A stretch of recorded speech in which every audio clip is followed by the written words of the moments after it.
आगरा नगर निगम में बजट के लिए बुलाए गए सदन में उस समय सन्नाटा पसर गया जब भारतीय जनता पार्टी से जुड़े पार्षदों ने ही अपने अपने वार्डों में विकास नहीं कराने को लेकर के जहां इस्तीफे की धमकी दे डाली, तो वहीं पर एक पार्षद ने आत्मदाह तक करने की घोषणा कर दी। हालांकि नगर निगम सदन के अंदर पार्षदों के द्वारा अपने अपने क्षेत्र में विकास नहीं होने से व्यथित होकर के धमकी और आत्मदाह करने की जैसी घोषणा की, तो महापौर हेमलता दिवाकर अधिकारियों के पक्ष में उतर आए। उन्होंने पार्षदों को नियम और कायदा कानूनों का पाठ पढ़ाना शुरू कर दिया। आपको बता दें कि वार्ड 36 मुस्तफा क्वार्टर से पार्षद राकेश कनौजिया ने अपने क्षेत्र में विकास नहीं कराने से व्यतीत होकर के इस्तीफा देने की धमकी दे डाली। विपक्षी पार्षदों ने भाजपा पार्षदों के द्वारा के क्षेत्रों में भी विकास नहीं कराने को मुद्दा बनाते हुए अपने अपने क्षेत्रों में विकास नहीं होने की बात कही। हालांकि महापौर ने मोर्चा संभालते हुए भाजपा पार्षदों द्वारा लगाए गए आरोपों को खारिज करते हुए कहा कि जितने विकास के काम भाजपा सरकार में हो रहे उतने किसी पार्षद अपने वार्ड में कितना भ्रमण करता है, पर डे की मॉनिटरिंग मेरी रहती है, ठीक है ना। दूसरी बात, अगर नगर आयुक्त वहाँ पे नहीं मिलते हैं तो आपको काम से कितना है, जनता ने आपको चुन के भेजा है, आप अपने जनता का काम लिखित रूप में नगर निगम में भेजिए। नगर आयुक्त नहीं मिलते हैं ना, सही, आपको अपने काम से मतलब है। तो मुझे लगता है कि अधिकारियों की आलोचना करने से अच्छा है कि हम अपने काम पर ज्यादा ध्यान दें। महापौर हेमलता दिवाकर ने नगर आयुक्त के कार्यालय में नहीं मिलने के सवाल पर पार्षदों को समझाते हुए कहा कि वह जनता के चुने हुए प्रतिनिधि हैं, वो अपने कामों को लेकर के सदन में लेकर के आए। नगर आयुक्त तो मिले ना मिले इससे कोई मतलब नहीं। उन्होंने भाजपा पार्षदों को नसीहत देते हुए कहा कि अधिकारियों की आलोचना करने से अच्छा है कि वो अपने अपने क्षेत्र में विकास के कामों पर ज़्यादा ध्यान दें। विपक्षी पार्षदों के विरोध के बीच में महापौर हेमलता दिवाकर ने सदन की कार्रवाई को जारी रखते हुए विकास के काम कराए जाने और अपने अपने क्षेत्र में काम करने की बात कही है। इसको लेकर के नगर में सदन में एक बार सन्नाटा पसरा रहा, तो वहीं पर पार्षद आरोप लगाते। आपको बता दें कि आगरा नगर निगम सदन के निर्वाचित पार्षदों का 6 महीने का कार्यकाल पूरा हो गया, लेकिन अधिकांश पार्षदों के क्षेत्रों में कोई भी विकास के कार्य नहीं हुए। इससे पार्षद काफी व्यथित दिखाई दे रहे हैं। पिछले दिनों बसपा के पार्षदों ने नगर निगम में बैंडबाजी बजाने के बाद में अपना विरोध दर्ज कराया था। कई बार इसकी शिकायत की है, लेकिन इस तरफ कोई ध्यान नहीं दिया जा रहा है। जनता ने तमाम उम्मीदों के साथ हमें चुना है, लेकिन ऐसा लगता है कि हमें अपना इस्तीफा ही सौंपना पड़ेगा। उसके बाद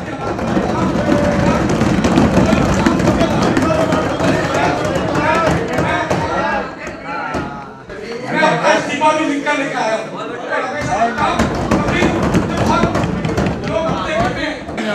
इस्तीफा दे रहा है, नहीं डरे उन्हें करते हैं। अभी जागरण की टीम भी गई थी, उन्होंने भी देखा और तमाम लोग गंभीर है।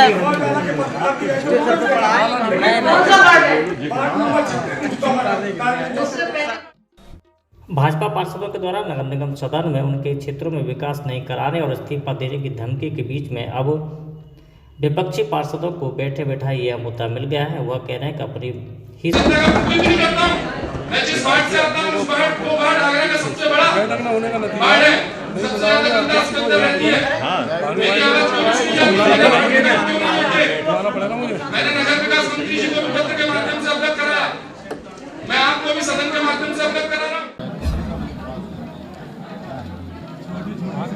पुनरीक्षित बजट किया सदन लगाया गया, जिसमें 454 करोड़ रुपए का 18 लाख रुपए का बजट यहाँ पे आज इस पर चर्चा हुई है और कई सारे विषय आदरणीय पार्षदों के द्वारा रखे गए हैं और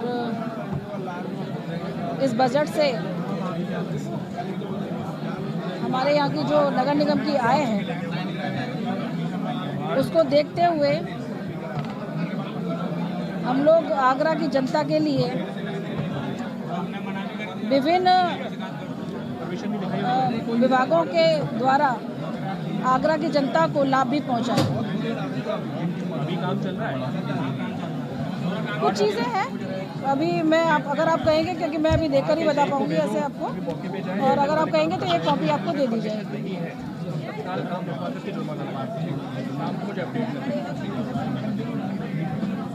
कोई एक कॉन्टैक्ट नंबर बताओ भैया।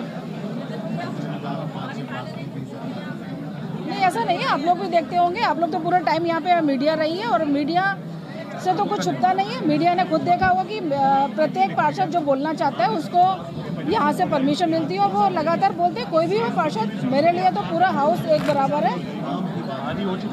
जहाँ तक काम की बात है तो आप लोग भी देखते होंगे कि पिछली सरकारों में क्या होता था और अब की सरकार में क्या हो रहा है। लगातार काम की जो मॉनिटरिंग है हम लोगों के द्वारा की जाती है और लगातार काम चल रहा है। पूरे शहर में दिखाई देता है कि पूरे शहर में काम चल रहा है, चाहे वो गली मोहल्ले हो या हमारे ब्यूटिफिकेशन का मामला हो, सब जगह काम चल रहा है। अगर किसी पार्षद ने हमें कंप्लेंट की है तो उसको हम लोग मॉनिटर जरूर करेंगे, उसके क्षेत्र में कितना काम है।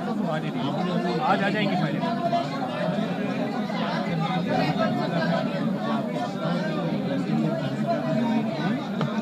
नहीं, ऐसा नहीं है। मेरे सारे पार्षद बहुत ही गंभीर हैं अपने कार्य को लेकर और अभी उनका मानना ये है कि जनता के द्वारा वो चुने जाते हैं तो उनकी अगर कोई काम नहीं होता है तो उनकी नाराज़गी जायज़ है। आगे अभी कुछ नए पार्षद हैं जो सदन के रूल्स नहीं जानते हैं तो उनको बोल देना बस काफ़ी।